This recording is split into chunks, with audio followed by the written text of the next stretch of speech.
Hello everyone, my name is Khushi Kaur. I live in Delhi. I completed my 4 years of graduation in zoology major from Ramjas College, University of Delhi.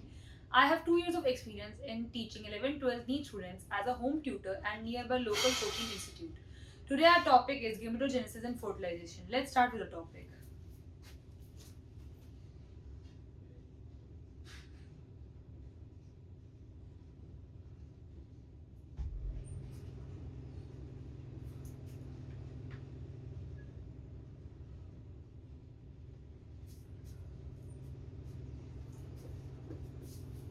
It includes further topic like spermatogenesis,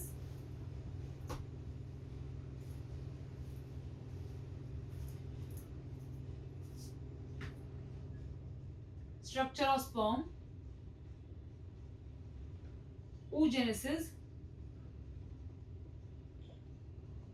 structure of ova or ovum, fertilization,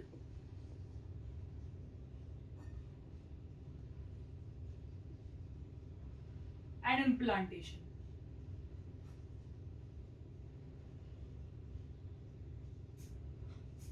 अब हम सबसे start करेंगे spermatogenesis से.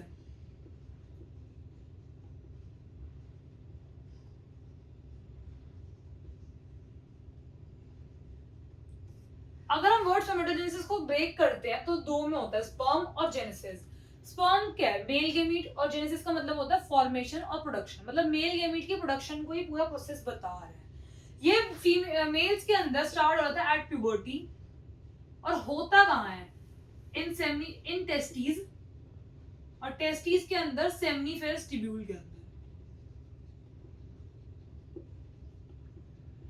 जो mail primordium germ cell है जो इस पूरे को स्टार्ट करता है प्रोसेस को, दैट इज स्पर्मेटोगोनियम.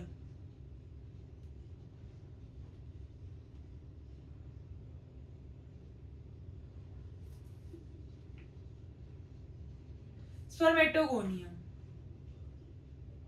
स्पर्मेटोगोनियम का अगर हम प्लूरल देखें तो it is spermatogonia cells. Spermatogonium cells के अंदर माइटोसिस होती है. माइटोसिस से it forms two primary spermatocyte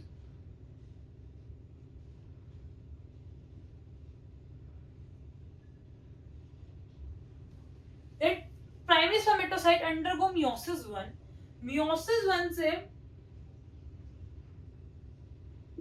it forms two secondary spermatocyte.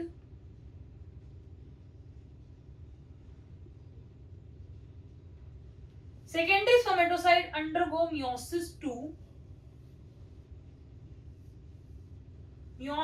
After meiosis 2 it forms spermatid.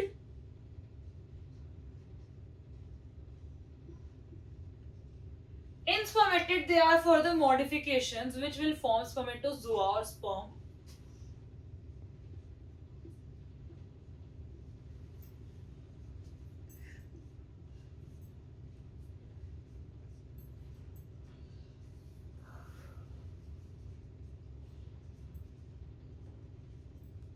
The process of forming spermatozoa from spermatid is called spermiogenesis.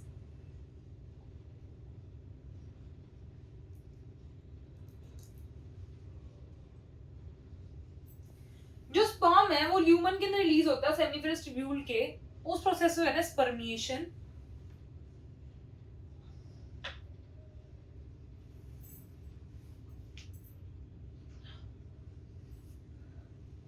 अगर हम further sperm का diagram को अगर हम देखें तो स्पर्म का डायग्राम कुछ ऐसा सा है.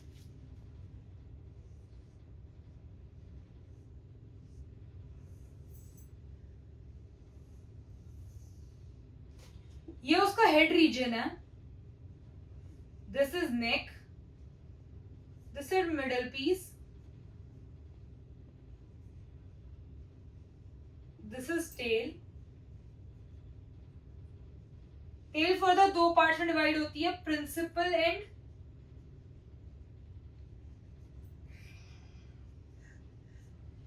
And piece. हेड के रीजन में कैप लाइक स्ट्रक्चर प्रेजेंट होता है, इसको कहते हैं एक्रोसोम।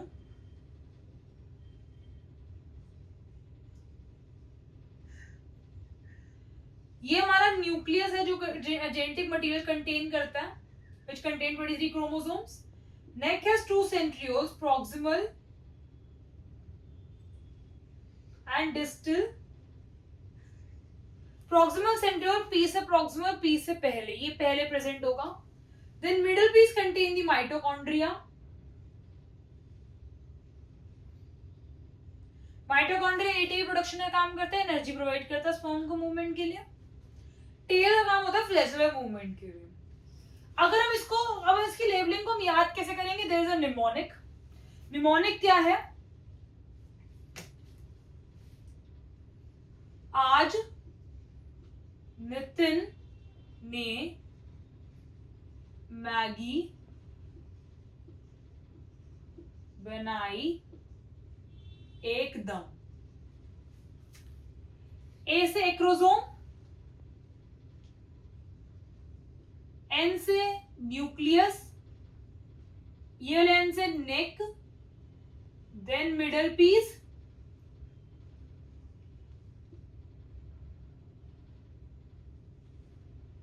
पी से प्रिंसिपल एंड, ई से एंड पीस.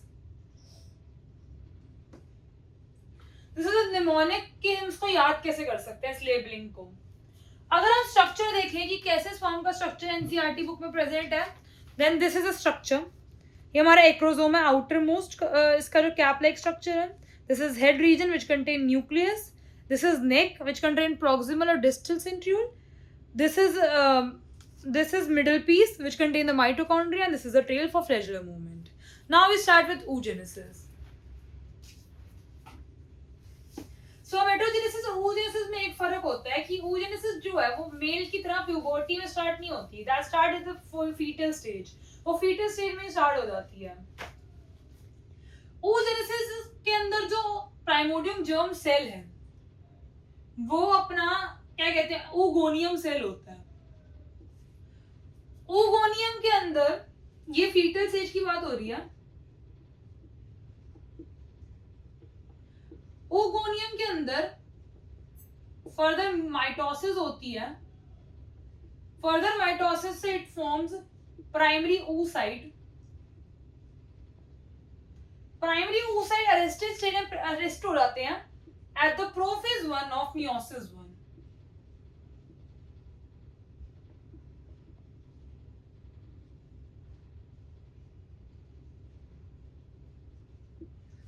अब प्राइमरी oocyte जो होते हैं वो बेसिकली जब फीटल स्टेज पे हर ओवरी के अंदर 1 से 2 मिलियन तक प्राइमरी oocyte प्रेजेंट होते हैं. बट एट प्यूबर्टी तक आते आते वो प्राइमरी oocyte सिर्फ 3 से 4 लाख तक रह जाते हैं. तो वो सारे प्राइमरी oocyte जा कर रहे हैं, वो डीजनरेट हो रहे हैं by the process of follicle atresia.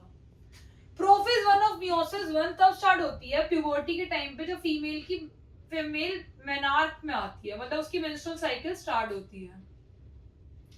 Let it undergo meiosis 1. Meiosis 1 complete करके it forms secondary oocyte and first polar body. Secondary oocyte वापस से अरेस्ट हो जाता है. अभी क्यों अरेस्ट हो रहा है? ये फर्टिलाइजेशन का वेट कर रहा है. ये अरेस्ट होता है मेटाफेज ऑफ मियोसिस 2 में. मेटाफेज ऑफ मियोसिस 2 में अरेस्ट होता है, फर्टिलाइजेशन का वेट करता है. जब फर्टिलाइजेशन होती है it complete meiosis 2 and form second polar body and ovum. Ovum का size comparatively second polar body से बड़ा होता है और ओवम जो है वो फीमेल गेमीट है. अब हम ओवम के स्ट्रक्चर को डिटेल में पढ़ेंगे.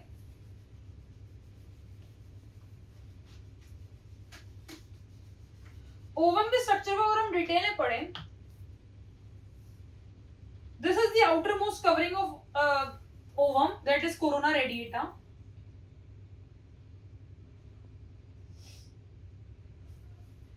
This is zona pellucida.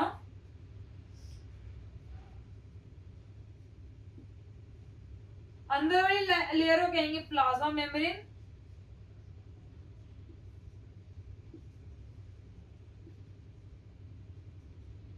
और ये सबसे अंदर होगा इसका nucleus which contain the genetic material. The space between zona pellucida and plasma membrane is called perivitelline space. इसको अगर हम एनसीईआरटी की डायग्राम से देखें कि एनसीईआरटी में इसका कैसा डायग्राम दे रखा है, तो this is the diagram. This is corona radiatum. This blue one is perivitelline space. The outer covering of blue line is zona pellucidum. Then this is plasma membrane, and this the pinkish one is cytoplasm, and dark pink color is the nucleus. अब हम इसका mnemonics याद करेंगे कि कैसे इसके labelling को याद कैसे करा जाए. चटनी, जरा, पहले,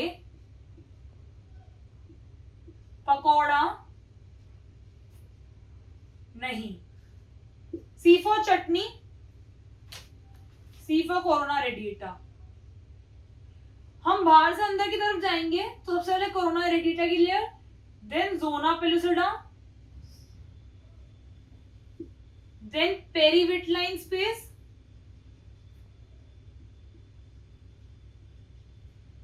then plasma membrane,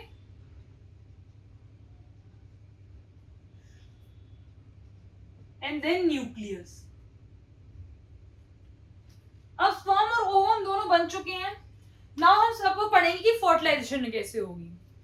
fertilisation we study with the help of this example.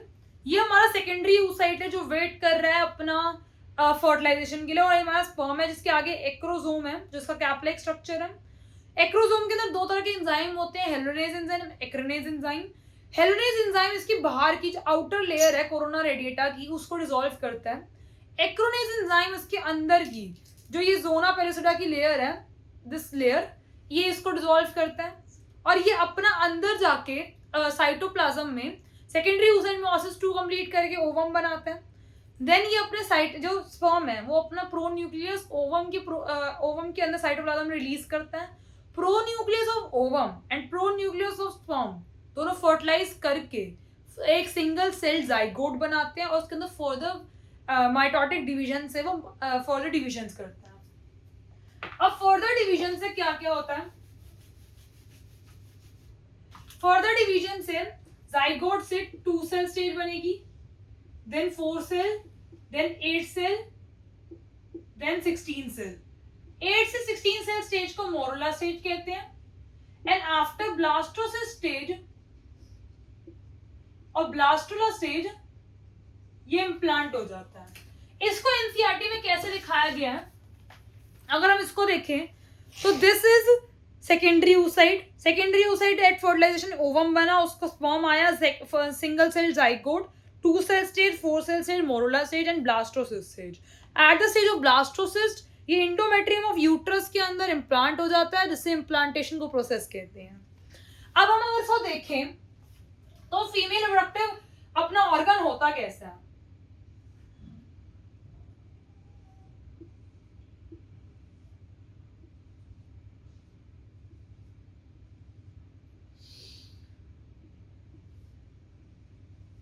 This is ovaries, this is fimbriae, this is infundibula, this is ampulla, this is isthmus. Ampullary isthmic junction पे secondary oocyte present होता है, यहाँ पे sperm आता है, उसको fertilise करता है. देन ये आगे आगे बढ़ के यहाँ पे एंडोमेट्रियम की लाइनिंग में यूट्रस की इम्प्लांट होता है यहाँ पे, और ये हमारा सर्विक्स रीजन है. ये पूरा डायग्राम जो है वो फीमेल रिप्रोडक्टिव ऑर्गन का है, और यहाँ पे यूट्रस के अंदर एंडोमेट्रियम में इसकी जब इम्प्लांटेशन होती है तो तब फर्दर डेवलपमेंट होता है. अब इसको फीमेल रिप्रोडक्टिव ऑर्गन की कैसे इसको याद करें, इसकी लेबलिंग एक निमोनिक्स इसका लेबलिंग एक निमोनिक्स देखेंगे. फूफा इज आलसी, इसलिए फटाफट ऑमलेट उठा चले। F is fundus, I is isthmus, A is ampulla, वापस I is infundibulum, F is fimbriae, O is ovaries, U is uterus, and C is cervix. This is the mnemonic to learn this female reproductive system. हमने आज 3 mnemonics पढ़े। हमने आज spermatogenesis पढ़ा, sperm पढ़ा, oogenesis पढ़ा, ओवा पढ़ा, फर्टिलाइजेशन का प्रोसेस पढ़ा, इम्प्लांटेशन पढ़ा। इम्प्लांटेशन की फर्दर एम्ब्रियोनिक डेवलपमेंट जो है वो हम नेक्स्ट क्लास में पढ़ेंगे। That's it for today. Thank you.